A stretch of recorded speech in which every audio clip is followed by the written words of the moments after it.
Good morning everyone, welcome back to my channel indoor gardening in house Amazon. फिर से हाजिर हूँ आपके सामने एक और एपिसोड के साथ। और ये है मेरा छोटा सा इन हाउस अमेज़ॉन, जिसे मैं बनाने का तरीका आज आपको बताने जा रही हूँ। इसे इन हाउस अमेज़ॉन मैंने इसी के ऊपर नाम दिया था। फ़िलहाल इसका नाम टेरेरियम है, इसे टेरेरियम बुलाया जाता है। और इसके ये मटेरियल हैं जो भी इसमें यूज़ होते हैं वो मैं आपके सामने शोकेस कर रही हूँ। ये रेड सॉइल है, कुछ ट्री बार्क हैं और ये सारे टूल्स हैं जिनकी मदद से मैं सारी चीज़ें करने वाली हूँ। तो सबसे पहले चारकोल का पाउडर, पहले तो मैंने एक एक्वेरियम लिया है सर्कल शेप वाला, और इसमें देखिए मैं इस तरह से चारकोल का पाउडर डाल रही हूँ। इसे स्टार्ट कर दिया है मैंने बनाना, और ये चारकोल पाउडर ऐड किया है मैंने इसका बेस तैयार करने के लिए। सेकेंड थिंग जो मैं ऐड करने वाली हूँ ये है मेरा कंपोस्ट पाउडर।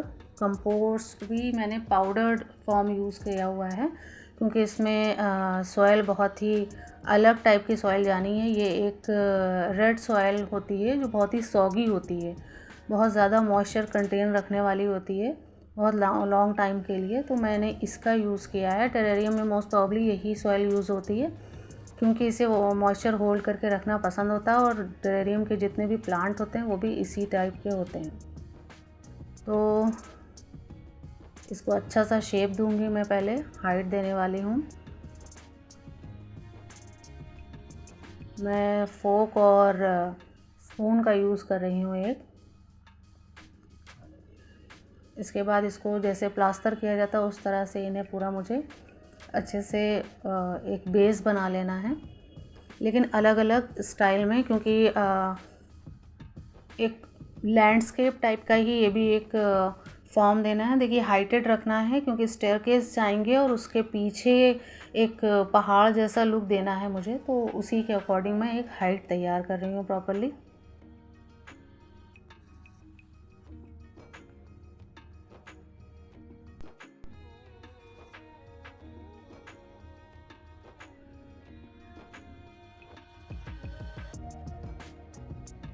तो इसका सरफेस थोड़ा सा मैं इसे ठीक कर रही हूँ। बाकी का एरिया जब ये बिल्कुल अच्छे से जब इसका सरफेस तैयार हो गया तो नीट एंड क्लीन कर लिया है मैंने बोल को। और अब इसमें देखिए ट्री बार्क जो मैंने कुछ शेप दिए हैं पहाड़ की ही शक्ल के, जो टेढ़े मेढ़े पथरीले पहाड़ होते हैं उनका मैंने शेप दिया है इन्हें। जो कंटिन्यूस एक रेंज होती है माउंटेन्स की, ये उस टाइप से दिखेंगे, बट ड्राई एरिया वाले हैं, तो मैं उसको थोड़ा सा ड्राई लुक रखने वाली हूँ। इस तरह से देखिए मैं ये ट्री बार्क को लगा रही हूँ। पेड़ की जो छाल होती है, ट्री बार्क पेड़ की जो छाल होती है वो मोटी वाली छाल है ये निकली हुई, और इसको मैंने पानी में भिगो कर रख दिया था, अच्छे से क्लीन कर लिया था, और उसके बाद इसको शेप में कट कर लिया था इस शेप में, कि वो मुझे बिल्कुल पहाड़ जैसा लुक देंगे अभी लगने के बाद।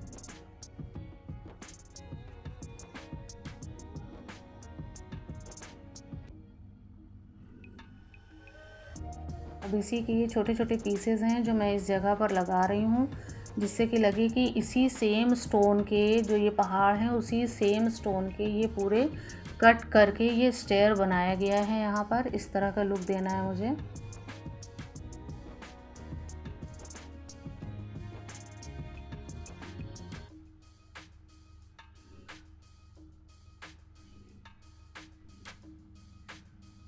देखिए हर एक स्टेप को मैं थोड़ा सा नीचे और लेती जा रही हूँ, ताकि वो स्टेयर का पूरा एक लुक आ जाए। और जो बीच में मिट्टी का पोर्शन है इसमें अभी मैं मॉस को सेट करूँगी। ये बीच का जो गैप होता है स्टेयर्स का, वो देखिए स्टेयर्स में बहुत ज़्यादा गैप मैंने नहीं रखा हुआ है। अब देखिए ये सैंडस्टोन, जिस तरह के जो सैंड में मिलते हैं हम लोगों को स्टोन, ये वो स्टोन है, क्योंकि इनका लुक बिल्कुल वैसा ही आता है, डिफरेंट डिफरेंट कलर के होते हैं। तो वो स्टोन का मैं यूज़ कर रही हूँ यहाँ पर।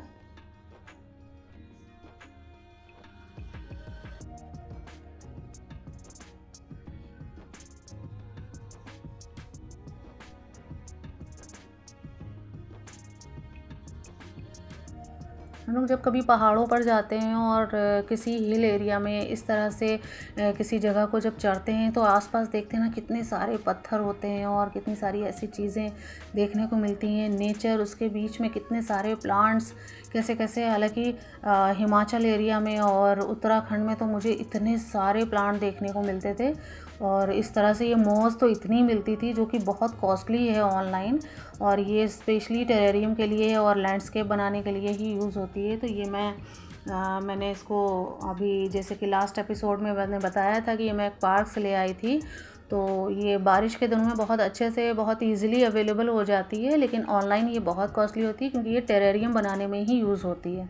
इनका एक सिस्टम होता है और ये बहुत ही अच्छा वर्क करते हैं। टेरेरियम के बारे में मैं आगे भी बताती जाऊंगी कि ये किस तरह से वर्क करता है। मोस्टली लोग सोच रहे होंगे कि ये इस तरह की चीज़ें बनने के बाद कितनी दिन तक सर्वाइव करती हैं। आपको मैं एक स्टोरी बताऊं कि एक बंदे हैं जिन्होंने एक टेरेरियम बहुत पहले क्रिएट किया था जिसकी एज आज 65 ईयर्स हो चुकी है। तो आप टेरेरियम को जितने अच्छे से रखेंगे, जितने अच्छे से सर्वाइव करा पाएंगे, तो उसकी लाइफ उतनी ही ज़्यादा होती है। तो ये अपना एक खुद का इकोसिस्टम जनरेट कर लेते हैं ये प्लांट्स, ये मिट्टी और ये सारी चीज़ें, और ख़ुद से ये सेल्फ वाटरिंग का ही इनका जो बन जाता है एक इकोसिस्टम। तो इसमें वाटरिंग की बहुत लॉन्ग टाइम तक ज़रूरत नहीं पड़ती है। हाँ, लेकिन आपको देखते रहना पड़ेगा कि प्लांट्स आपके ख़राब ना हो रहे हों। इसीलिए इसके प्लांट्स भी डिफरेंट होते हैं, जिनको एयर की कम ज़रूरत होती है, जो बहुत अच्छे से सर्वाइव कर लें। कम हवा वाले जो प्लांट होते हैं, जिनमें सबसे पहला नाम मैं आपको बता दूं, फिटोनिया एक ऐसा प्लांट है जो मोस्टली टेरेरियम के लिए ही यूज़ होता है। तो ये टेरेरियम इसी तरह से वर्क करते हैं। बस इन्हें लाइट चाहिए, अच्छी सनलाइट नहीं बट इनडायरेक्ट सनलाइट ही कह सकते हैं। और रात में भी आप इसके ऊपर लैंप वगैरह सेट करें तो अच्छा रहता है। मॉस को देखिए, अब मैं इसके ऊपर जो मिट्टी का एरिया है उसमें सेट कर रही हूँ। जो स्टेयर के बीच का हिस्सा जो रह गया है, जहाँ पे रेड सॉइल दिख रही है, मैं वहाँ पर भी इसको मॉस को सेट कर रही हूँ। शेप देने के लिए मैं ब्रश का यूज़ कर रही हूँ। कुछ पोर्शन है जहाँ पर मिट्टी साइड में ज़्यादा जो लग रही है, तो उसको मैं ठीक करने के लिए सैंड का यूज़ कर रही हूँ। अब देखिए, फिर से मैंने इसमें मॉस लगानी शुरू की है। ये मॉस के ऊपर कुछ मुझे प्लांट लगाए मिल गए थे, तो मैंने रख लिए क्योंकि जब तक ये चल जाएंगे तब तक अच्छे ही दिखेंगे। और जैसा कि मैं बता रही थी कि हिमाचल एरिया में जब हम लोग गए और उत्तराखंड साइड भी जब गए, तो मोस्टली जो बड़े बड़े पहाड़ हैं, जो आसपास के पहाड़ों पर जिन पर हम लोग खुद चल रहे थे, वहाँ सब जगह इतने सारे ये सारे प्लांट मुझे मिल रहे थे। इतना सारा मॉस दिखता था कि उस वक्त मुझे पता नहीं होता था कि मैं ये सब रख लूँ। लेकिन अब की बार जब मैं गई थी इस बार, तब तो मैंने काफ़ी सारे प्लांट वहाँ से ले लिए थे। हालांकि वो इतना ज़्यादा स्कॉची समर सीज़न होता है कि वो सर्वाइव नहीं कर पाते हैं हमारे यूपी में आकर। मैं लखनऊ से हूँ और यहाँ पर बहुत ख़तरनाक गर्म पड़ती है, तो टेरेरियम को भी सर्वाइव कराना नॉट सो इजी टास्क। ये भी हाई टेम्परेचर पर ख़राब होने लगते हैं, बट आपको इनको देखते रहना होगा और एयर कंडीशन रूम में आप रखें तो बेहतर होगा। इनके मॉइस्चर का ख़याल रखिए, उन दिनों में जल्दी जल्दी मॉइस्चर जाएगा। और क्योंकि गर्म से ही इसमें जो वाटर वेपर क्रिएट होता है, और जो ये प्लांट लगे होते हैं, ये जब ऑक्सीजन छोड़ते हैं तो उससे जो वाटर वेपर क्रिएट होता है वही ऑटोमेटिकली इन्हीं प्लांट्स में वापस चला जाता है। तो इनका एक इकोसिस्टम होता है जिससे कि ये इजीली सर्वाइव करते रहते हैं। लेकिन आपको समर्स में इनका स्पेशली ख़याल रखना होता है। देखिए, सैंड को फिर से मैं ऐड कर रही हूँ। कुछ साइड के एरिया जो खाली हो गए हैं, खाली थे, उनको मैं स्टोन से और सैंड से कवर अप कर रही हूँ, क्योंकि हर जगह पर मिट्टी नहीं लगा रही हूँ। तो ये वाइट स्टोन मैं लाई थी मेरे नर्सरी वाले से। मैं ये सारी चीज़ें मंगाती रहती हूँ।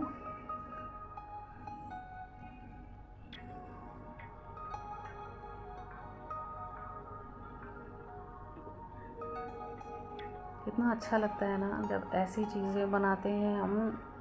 मतलब एक जंगल, एक पहाड़ का लुक आपके एक इतने छोटे से एक्वेरियम के अंदर समा गया हो जैसे।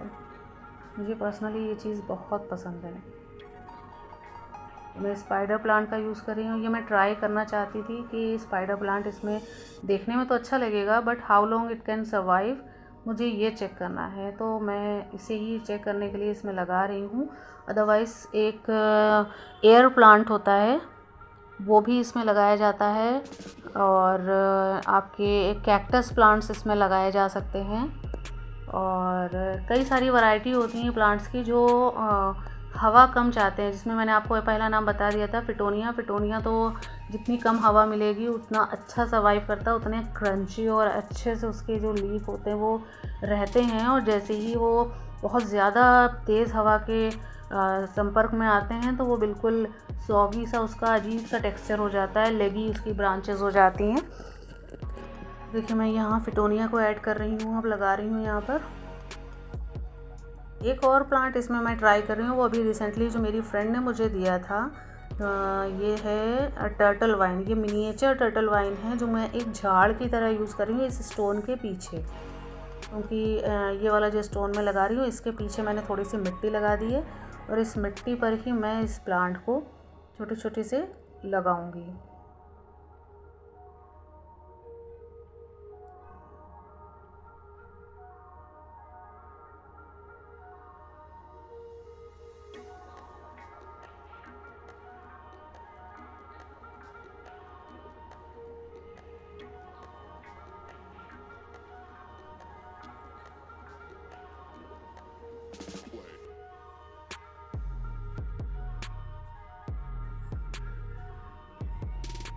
स्पाइडर प्लांट के जो पप्स निकलते हैं मैंने उसका यूज़ किया है, उसमें थोड़ी थोड़ी रूट्स आ गई थी तो मैंने उसे ही ले लिया वो इस मिट्टी में, क्योंकि इसमें डेली तो वाटरिंग करनी नहीं होती है, ना ही वाटर का कोई काम होता है फॉर अ लॉन्ग टाइम। देखिए मैं इस स्प्रेयर से इसको कर रही हूँ, इसमें वाटरिंग कर रही हूँ और अब इसके बाद इसे नीट एंड क्लीन कर दूँगी मैं एक टिश्यू की हेल्प से।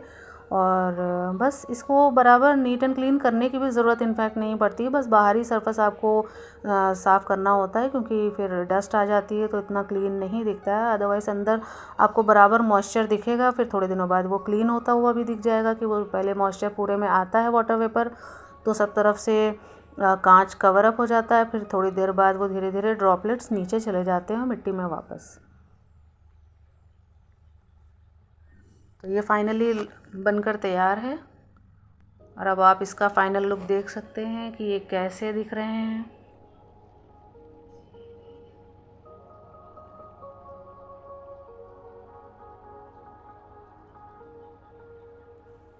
है ना खूबसूरत। वीडियो कैसा लगा मुझे लाइक शेयर कमेंट करते रहिए, मुझे पता होना चाहिए कि मेरा वीडियो आपको पसंद आ रहा है या नहीं। अपने दोस्तों से शेयर करते रहिए, लाइक कर दीजिएगा अगर आपको पसंद आया हो, ताकि और आगे आने वाले एपिसोड्स में मैं और चीज़ें और अच्छे अच्छे डिफरेंट आइडियाज़ आपके साथ शेयर करती रहूं। Thank you, bye bye.